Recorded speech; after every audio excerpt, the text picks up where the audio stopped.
인생을 길을 걷는 것과 같다라고 사람들은 말을 합니다.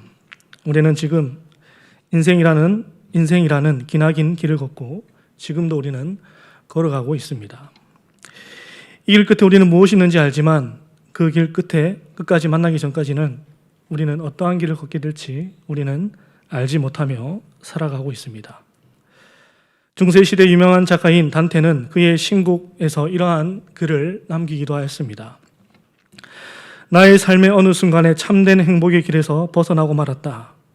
문득 정신을 차려보니 어두운 숲속을 헤매고 있었다. 우리는 인생을 살다 보면 참으로 곤란할 때를 많이 만날 때가 있습니다. 그중 하나가 바로 나는 바른 길을 분명히 걷고 있다라고 생각했는데 그 길이 잘못된 길임을 깨달을 때가 있다라는 것입니다. 분명 이 길이 맞고 이 길을 가면 행복할 것이라고 나는 생각하고 나의 인생을 그렇게 걸어왔는데 막상 정신을 차리고 돌아보니까 나의 인생은 어두운 숲속을 헤매고 있었다라는 것과 같을 때가 있다라는 것입니다. 그때 우리는 큰 혼란과 큰 어려움들을 느끼게 됩니다.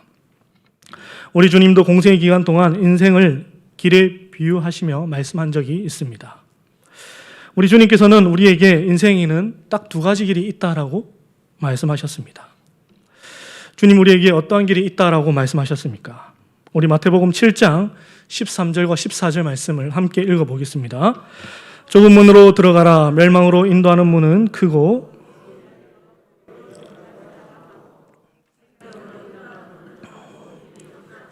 찾는 자가 적음이라. 아멘. 주님은 인생의 멸망으로 이르는 넓은 길과 생명에 이르게 되는 좁은 길이 있다라고 말씀하셨습니다.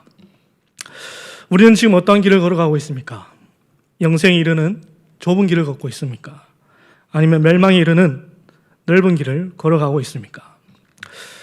우리가 기독교라는 신앙을 가지고 이렇게 신앙생활을 하는 이유 또한 주님이 말씀하신 좁은 길을 걸어가기 위해서 우리는 지금 신앙생활을 하고 있습니다. 왜냐하면 우리는 이 좁은 길 끝에 생명이 있다는 것을 알고 있기 때문입니다. 세상 사람들은 넓은 길을 가야 그곳에 생명이 있고 행복이 있다라고 말합니다. 하지만 주님은 그 넓은 길 끝에는 사망, 멸망이 있다라고 우리에게 말씀하고 있습니다. 그렇다면 신앙생활이란 무엇일까요? 우리 주님 말씀처럼 좁은 길을 걷기 위해 신앙생활을 하는데 우리는 과연 이 신앙생활이란 과연 무엇일까요? 저는 이 신앙생활을 두 가지로 정의해 보려고 합니다. 하나는 우리의 인생이 어디로 와서 어디로 가게 되는지 아는 것이 바로 신앙생활입니다. 그래서 주님은 이렇게 말씀하시기도 하셨습니다. 요한복음 8장 14절 말씀. 예수께서 대답하여 이르시되 내가 나를 위하여 증언하여도 내 증언이 참되니 나는 내가 어디서 오며 어디로 가는 것을 알거니와. 우리 주님은 나는 내가 어디서 와서 어디로 가는지 아신다라고 말씀하셨습니다. 이와 마찬가지로 우리는 주님을 따르는 자로서 우리는 어디로부터 와서 어디로 가야 되는지 아는 것이 바로 우리의 신앙생활입니다. 그리고 두 번째 신앙생활의 또 다른 정의는 하나님 마음에 우리의 마음을 조율해 나가는 것입니다. 기타가 아름다운 소리를 내기 위해서는 어떻게 해야 됩니까? 기타를 잘 조율해야 기타가 아름다운 소리를 냅니다. 그와 마찬가지로 우리의 인생이 아름다운 하나님을 향한 찬양과 연주가 되기 위해서는 우리의 마음을 하나님의 마음에 조율해 갈 수 있어야 합니다. 이것이 바로 신앙생활입니다. 죄로 인하여서 우리의 마음이 허틀어졌던 조율되지 않았던 그 마음을 하나님 아버지의 마음에 조율해 나가는 과정이 바로 신앙생활인 것입니다. 하나님 마음에 우리의 마음을 조율해 나갈 때에 그때에 비로소 우리의 인생은 아름다운 연주가 될 수 있습니다. 그래서 종교를 영어로 religion이라고 말합니다. 이 종교라는 뜻을 가진 영어 religion은 라틴어 레리가레라는 단어에서 온 단어입니다. 이 레리가레라는 단어는 다시라는 뜻을 가진 레와 묵다라는 단어의 뜻을 가진 리가레의 붙은 합성어입니다. 즉 종교라는 것은 다시 묶는 것을 의미합니다. 어디에다 다시 묶을까요? 우리의 마음을 하나님 아버지의 마음에 묶는 것이 바로 종교입니다. 그렇다면 결과적으로 우리는 어떻게 해야 그 좁은 길을 갈 수 있을까요? 어떻게 하면 우리는 하나님 아버지 마음에 우리의 마음을 묶어 나갈 수 있을까요? 바로 하나님께서 하나님 아버지의 마음이 무엇인지, 그리고 우리가 걸어가야 할 길이 어떤 길인지 이미 책 한 권을 통해서 알려주셨습니다. 그 책은 바로 우리가 잘 아는 성경입니다. 성경은 하나님 아버지의 마음을 담고 있고 또 하나님께서 우리가 가기를 원하는 길이 무엇인지 우리에게 알려주고 있습니다. 그런데 이 성경 신구약 66권은 굉장히 두껍고 방대하다라고 할 수 있습니다.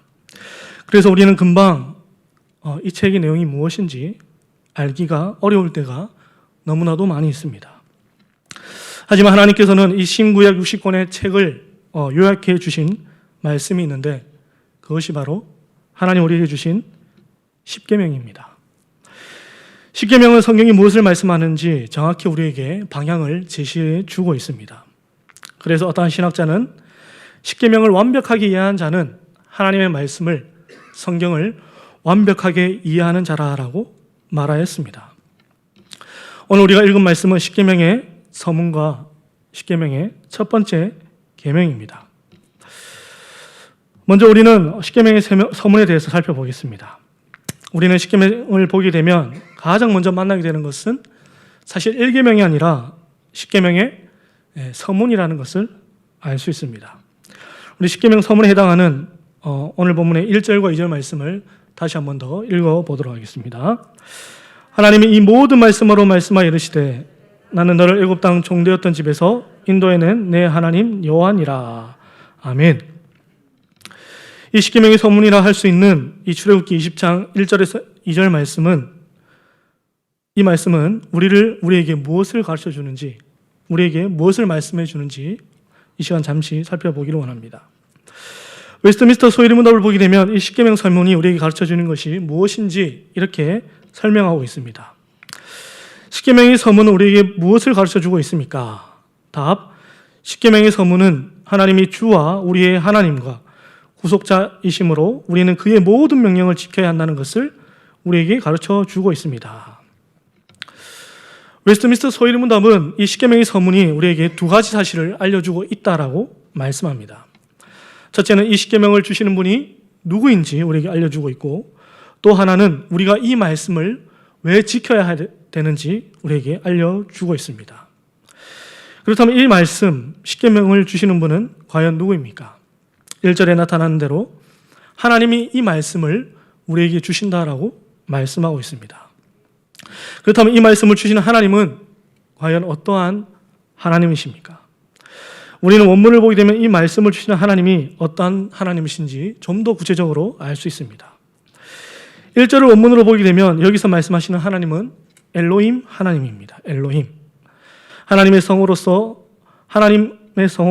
세상 만물을 주관하시고 천하 만물을 창조하신 창조주 하나님을 쓸 때에 이 엘로힘이라는 하나님의 성호를 씁니다.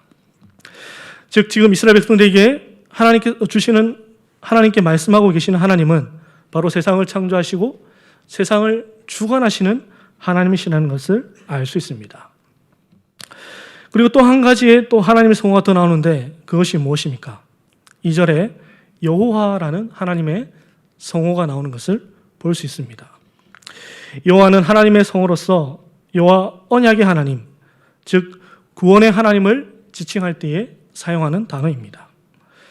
즉 우리는 이 하나님의 두 가지 성호를 통해서 우리에게 말씀하시는 하나님은 천하 만물을 다스리시고 창조하신 창조주, 그리고 언약을 세우시고 언약을 지키시며 그 언약을 통해서 우리를 구원하시는 하나님이시라는 것을 알 수 있습니다. 그리고 두 번째, 우리는 이 십계명의 서문을 통해서 우리가 왜 이 십계명을 지켜야 되는지 알 수 있습니다. 우리가 왜 이 십계명을 지켜야 합니까? 혹자는 물을 수 있습니다. 신약을 살아가는 시대에 우리가 왜 이 구약의 율법을 지켜야 합니까? 그 답이 오늘 본문 2절에 나와 있습니다. 우리 2절 말씀을 함께 읽어보도록 하겠습니다. 나는 너를 애굽 땅 종되었던 집에서 인도해낸 내 하나님 여호와니라. 아멘. 이스라엘 백성들이 이 계명을 지켜야 되는 이유가 무엇이었습니까? 그들이 하나님이 주신 이 계명을 지켜야 되는 이유는 바로 하나님께서 애굽 땅, 즉 그들이 종되었던 땅에서 그들을 구원해 내셨기 때문입니다. 그와 마찬가지로 우리도 이 신약 시대에도 마찬가지로 우리는 죄가 사망 안에서 왕노릇하는 세상에서 하나님께로부터 우리는 구원을 받았습니다. 우리가 하나님의 이 계명을 지켜야 되는 이유는 바로 하나님께서 우리를 이 세상에서 건져내셨기 때문입니다. 마치 하나님께서 이스라엘 백성들을 애굽에서 건져내셨던 것처럼, 애굽에서 건져내셔서 하나님의 백성으로 삼으셨던 것처럼, 그와 마찬가지로 하나님께서 우리를 이 세상에서 우리를 불러내셨고 그리고 하나님의 자녀 삼으셨기 때문에 우리가 이 계명을 지켜야 함을 우리에게 말씀해 주고 있습니다. 우리가 이 계명을 지켜야 하는 이유는 죄가 사망 안에서 왕노릇하는 세상으로부터 하나님께 구원을 받았기 때문입니다. 오늘 말씀에서 이스라엘 백성은 그들의 원래 신분이 무엇인지 우리에게 보여주고 있습니다. 그들의 신분이 무엇이었습니까? 그들의 신분은 애굽의 종, 더 심하게 말하면 애굽의 노예였습니다. 애굽 땅은 어떤 땅이었습니까? 애굽 땅은 우상을 섬기는 땅이었습니다. 하나님께서 애굽 땅에 내린 10가지 재앙은 바로 애굽인들이 섬기던 우상을 상징하고 있는 것이었습니다. 나일강, 바로의 장자, 태양과 같은 이 모든 것들이 애굽인들이 섬기던 우상이었습니다. 우상 숭배는 하나님께서 미워하시는 죄입니다. 결과적으로 애굽은 죄가 사망 안에서 왕노릇하는 세상을 의미한다는 것을 알 수 있습니다. 그와 같은 죄가 사망 안에서 왕노릇하는 곳에서 이스라엘 백성들은 종으로 신음하며 고통 가운데 살아왔습니다. 그래서 사도 바울은 갈라디아서에서 그와 같은 삶에 대해서 이렇게 말씀합니다. 우리 갈라디아서 4장 8절 말씀을 함께 읽어보겠습니다. 그러나 너희가 그때는 하나님을 알지 못하여 본질상 하나님이 아닌 자들에게 종노릇하였더라. 아멘. 사도 바울은 구속받기 전에 우리의 삶에 대해서, 우리에 대해서 본질상 하나님이 아는 자들에게 종노릇하는 자였다라고 말씀합니다. 마치 이스라엘 백성들이 애굽에서 종살하였던 것처럼 우리도 죄에게 종노릇하며 살아가던 것이 바로 우리의 인생이었습니다. 하지만 우리는 더 이상 죄의 종이 아닙니다. 우리는 하나님께서 우리를 구속하셨고 하나님의 자녀로 우리를 불러주셨습니다. 그래서 사도 바울은 갈라디아서 4장 4절에서 7절 말씀에서 이렇게 말씀합니다.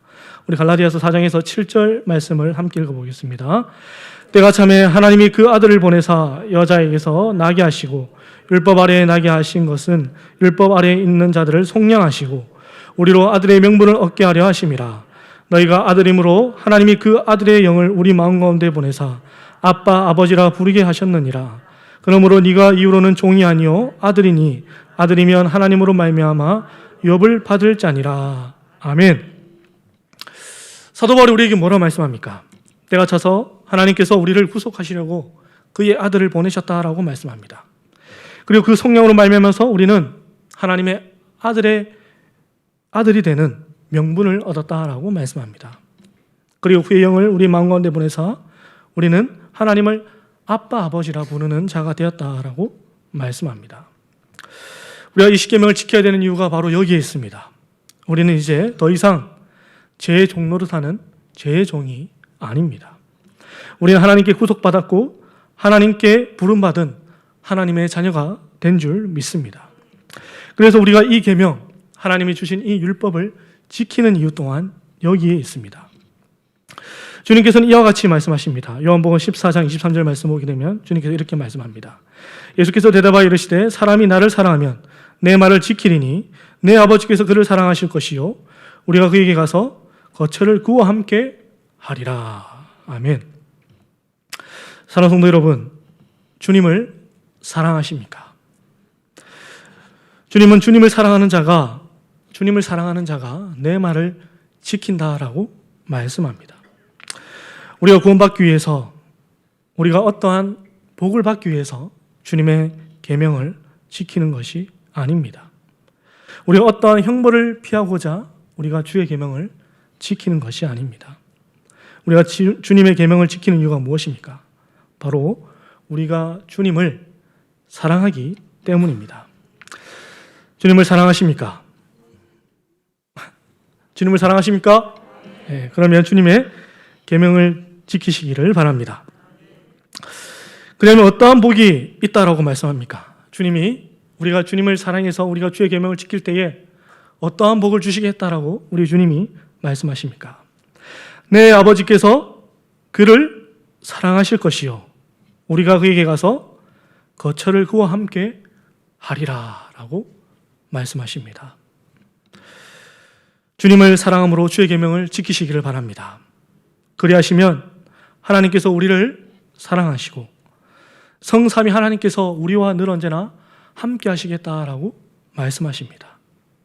바로 우리가 주의 계명을 지켜나갈 때에 임마누엘의 복이 우리에게 임하신다라고 주님이 말씀하십니다. 결론적으로 이 십계명의 서문이 우리에게 가르쳐주는 것은 우리가 하나님께로 은혜로 성령받았고 이제 우리가 그 사랑을 알기 때문에 이 계명을 지켜야 한다는 사실을 우리에게 가르쳐주고 있습니다. 교회를 헬라어로 에클레시아라고 합니다. 이 에클레시아라는 단어는 구별하다, 구분하다라는 뜻을 가지고 있습니다. 이스라엘 백성들이 애굽에서 구별되었던 것처럼 우리도 이 세상에서 구별된 자, 구분된 자입니다. 그 구별된 자들이 가야 할 길, 바로 이 좁은 길의 여정이 바로 이 십계명에 나와 있습니다. 우리는 지금 이 십계명이라는 지도를 통해서 순례의 여정을 잘 걸어가고 있습니까? 바로 웃기는 우리 모든 진교교회 성도님들은 이 십계명을 통하여서 주님이 약속하신 그 좁은 길을 통하여서 생명에 이르게 되는 푸른 저장과 실만한 물가에 이르게 되는 복된 성도님 되시기를 주님의 이름으로 축복합니다. 이제 제1계명을 살펴보도록 하겠습니다. 우리 제1계명을 크게 다시 한 번 더 읽어보도록 하겠습니다. 오늘 본문의 3절 말씀입니다. 너는 나 외에는 다른 신들을 내게 두지 말라. 다시 한번 읽어보겠습니다. 너는 나 외에는 다른 신들을 내게 두지 말라. 아멘. 먼저 이 제1계명, 1계명이 가지는 역할에 대해서 한번 의미에 대해서 생각해 보겠습니다. 하나님은 출애굽한 이스라엘 백성들에게 가장 먼저 주신 첫 번째 계명, 너는 나 외에는 다른 신들을 내게 두지 말라라고 말씀하십니다. 사실 첫 번째 계명은 십계명의 첫 번째 계명이자 모든 계명을 아우르고 있는 계명이라 할 수 있습니다. 설명을 들으면 이렇습니다.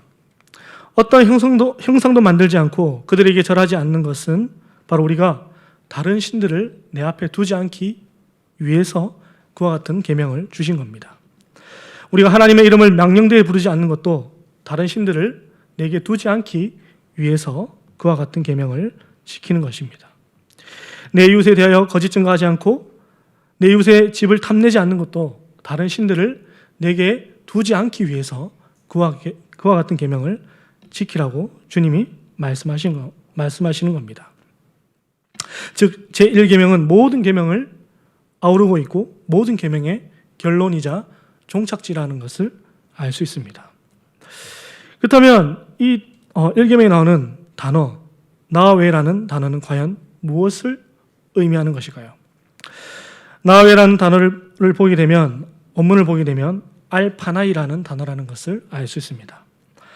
이 헬라어 알은 히브리어 알은 무엇 앞에서라는 뜻이고 파나이는 얼굴이라는 뜻을 가지고 있습니다. 즉 알파나이라는 것은 하나님 얼굴 앞에서라는 뜻을 가지고 있습니다. 여러분, 인간이 하나님께 가장 먼저 하나님께 가장 처음으로 들었던 질문이 무엇인지 아십니까?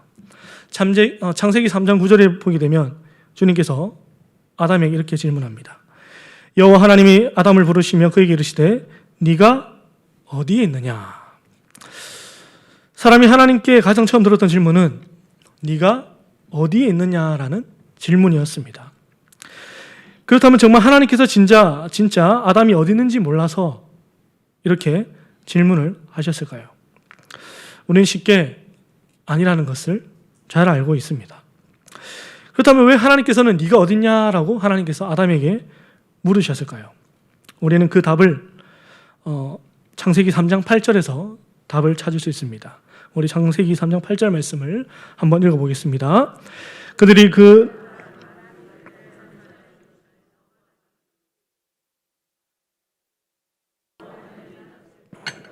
동산나무 사이에 숨은지라. 아멘.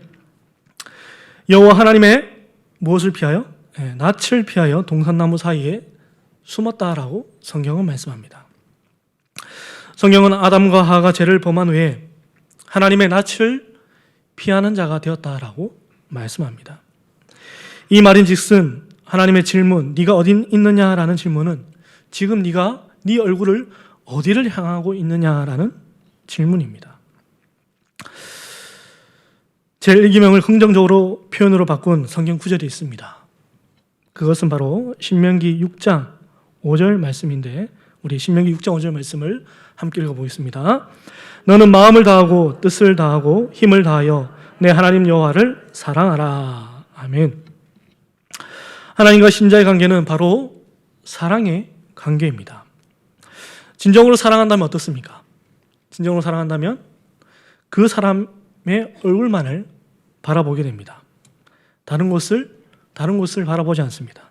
다른 사람을 쳐다보지 않습니다.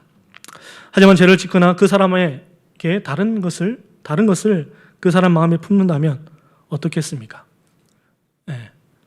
그 사람의 얼굴을 제대로 쳐다보지 못합니다. 그리고 계속해서 다른 곳으로 얼굴을 돌린다라는 것을 잘 알고 있습니다. 그래서 성경을 보게 되면 이 하나님 앞에서라는 단어가 많이 나오는 것을 볼 수 있습니다. 출애굽기 18장 12절 말씀, 모세의 장인 이드로가 번제물과 희생제물들을 하나님께 가져오매 아론과 이스라엘 모든 장로가 와서 모세의 장인과 함께 하나님 앞에서 떡을 먹으니라. 레위기 23장 40절 말씀, 첫날에 너희가 아름다운 나무 실과와 종려나무 가지와 무성한 나무 가지와 신의 버들을 취하여 너희 하나님 여호와 앞에서 이래 동안 즐거워할 것이니라. 신명기 6장 25절 말씀, 우리가 그 명령하신 대로 이 모든 명령을 우리 하나님 여호와 앞에서 삼가 지키면 그것이 곧 우리의 의로움이니라 할지니라. 사랑하는 성도 여러분, 우리는 하나님 앞에서 살아가는 자들입니다. 우리가 바라봐야 될 것은 하나님의 얼굴임을 우리는 잊지 말아야 됩니다. 이 세상에 많은 미혹들이 있고 우리의 얼굴을 돌리게 하려고 많은 미혹들이 있지만 우리는 늘 언제나 우리의 시선을 하나님의 얼굴로 향해야 될 줄 믿습니다. 두 번째, 오늘 1gem에 나오는 다른 신은 과연 무엇을 의미하는 것일까요? 세상에서는 신에 대해서 이렇게 정의합니다. 구어 사전을 찾아보니까 신에 대해서 이렇게 정의합니다. 신은 종교의 대상으로 초인간적, 초자연적 위력을 가지고 인간에게 화복을 내린다고 믿어지는 존재. 신은 초인간적, 초자연적 이를 통해서 신이라는 것은 인간이 가지고 있는 한계를 뛰어넘는 존재라는 것을 알 수 있습니다. 그렇다면 이 초월적인 존재, 이 인간이 할 수 없는 능력을 가진 존재가 과연 많으면 좋을까요? 적으면 좋겠습니까? 사람의 입장에서 본다면 이 초월적인 존재가 많으면 많을수록 좋다는 것을 알 수 있습니다. 그래서 인류의 역사를 보게 되면 사람들은 끊임없이 많은 신들을 만들어 왔다라는 것을 알 수 있습니다. 인도에 가게 되면 수백만의 신이 있다고 합니다. 너무나도 많아서 그 신의 이름을 모두 아는 사람은 없다고 합니다. 또 바다를 건너가서 일본을 가게 되면 8만의 신이 있다고 합니다. 그래서 일본에는 8만 개의 신사가 있다고 합니다. 그리고 그리스에 가게 되면 3만의 신이 우리를 기다리고 있답니다. 그래서 사도 바울은 그리스도 아테네에서 전도를 할 때 이렇게 말하기도 했습니다. 아덴 사람들아, 너희를 보니 범사에 종교심이 많도다. 내가 두루 다니며 너희가 위하는 것들을 보다가 알지 못하는 신에게라고 새긴 단도 보았으니 그런즉 너희가 알지 못하고 위하는 그것을 내가 너희에게 알게 하리라. 얼마나 많은 신을 섬겼든지 아테네 사람들은 알지 못하는 신들도 섬겼다라고 성경은 기록하고 있습니다. 하지만 성경은 오직 하나님만이 유일하신 하나님이시라라고 말씀합니다. 그래서 하나님께서 모세에게 자신을 소개할 때에 무엇이라 자신을 소개하셨습니까? 자신을 향해서 스스로 있는 자다라고 소개하셨습니다. 스스로 있는 자, 하나님은 그 누군가에 만들어진 존재가 아니라 하나님께서는 자신은 스스로 있는 자라고 말씀하셨습니다. 하지만 이 유일하신 하나님, 스스로 계신 하나님을 모르는 인생들은 끊임없이 다른 신들을 만들어내고 있습니다.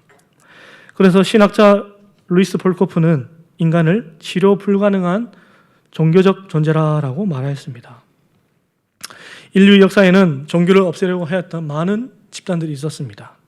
대표적인 집단이 바로 공산주의였습니다. 공산주의는 종교를 부정하는데 사실 그럼에도 불구하고 종교는 사라지지 않았습니다.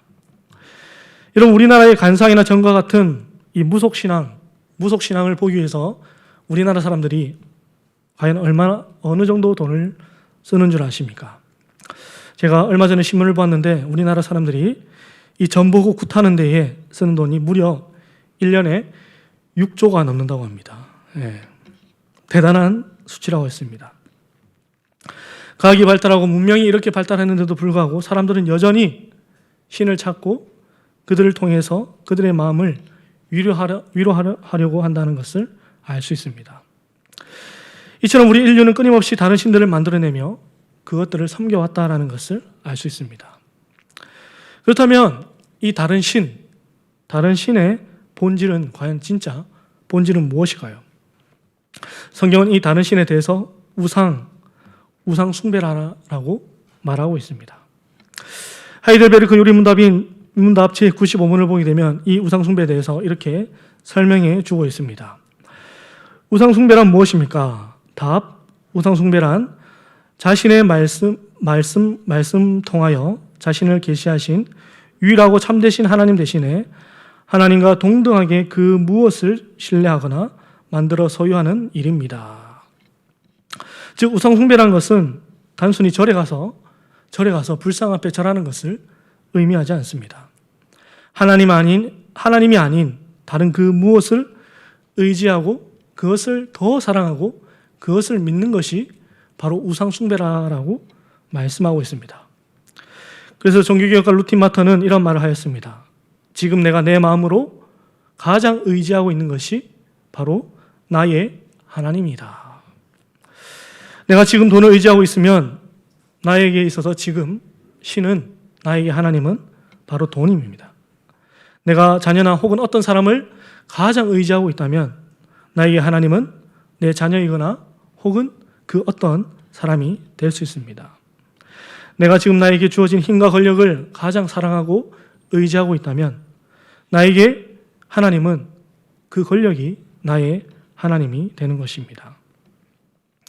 지금 내가 하나님이 아닌 다른 그 무엇으로 신뢰하고 의지하고 살아가고 있다면 우리는 하나님이 아닌 우상 숭배를 하고 있다라고 성경은 말씀하고 있습니다. 하나님은 우리에게 이와 같은 실수를 범하지 말라라고 말씀합니다. 하나님은 우리가 하나님을 전적으로 의지하며 하나님을 전적으로 신뢰하며 살아가기를 원하고 계십니다. 이 땅에 수많은 미혹들이 우리를 기다리고 있습니다. 세상의 많은 잡음들이 우리의 마음을 흔들어 놓을 때가 너무나도 많습니다. 너 신앙만 가지고 되겠어? 돈도 있어야 되고 권력도 있어야 하지 않느냐며 이 세상이 우리의 마음을 미혹하고 있습니다. 하지만 우리는 그럴 때일수록 우리의 길을 세상으로부터 닫고 하나님께 집중할 수 있어야 합니다. 이것이 바로 성도의 삶이며 바로 우리가 좁은 길을 가는 자의 모습입니다. 말씀을 맺겠습니다. 우리는 오늘 십계명의 서문과 제1계명에 대해서 살펴보았습니다. 서문이 우리에게 가르쳐주는 것은 우리는 구속을 받았고 그 구속받은 백성으로서 우리에게 주신 그 계명을 지켜야 된다는 것을 알게 되었습니다. 그리고 제1계명이 가르쳐주는 진리가 무엇입니까? 신자는 하나님 앞에서 하나님의 얼굴을 마주보며 살아가는 자이며 그만을 사랑하며 그만을 의지하며 살아가는 자라는 것을 우리에게 가르쳐주고 있습니다. 저는 서두에 주님께서 우리에게 이 세상에는 두 가지 길밖에 없음을 가르쳐 주셨다라는 사실에 대해서 말씀드렸습니다. 멸망에 이르는 넓은 길과 생명에 이르는 좁은 길밖에 없다라고 주님은 말씀하셨습니다. 이 생명에 이르는 좁은 길이 바로 하나님 앞에서 하나님의 얼굴만을 바라보며 살아가는 길입니다. 왜냐하면 세상에는 많은 미혹들과 유혹들이 있기 때문입니다. 세상의 즐거움들이 끊임없이 우리의 마음을 미혹하고 우리를 곁눈질하게 만듭니다. 하지만 우리는 그 길, 주님이 약속하신 그 좁은 길을 걸어가야 합니다. 왜냐하면 그 길 끝에는 바로 생명이 있기 때문입니다.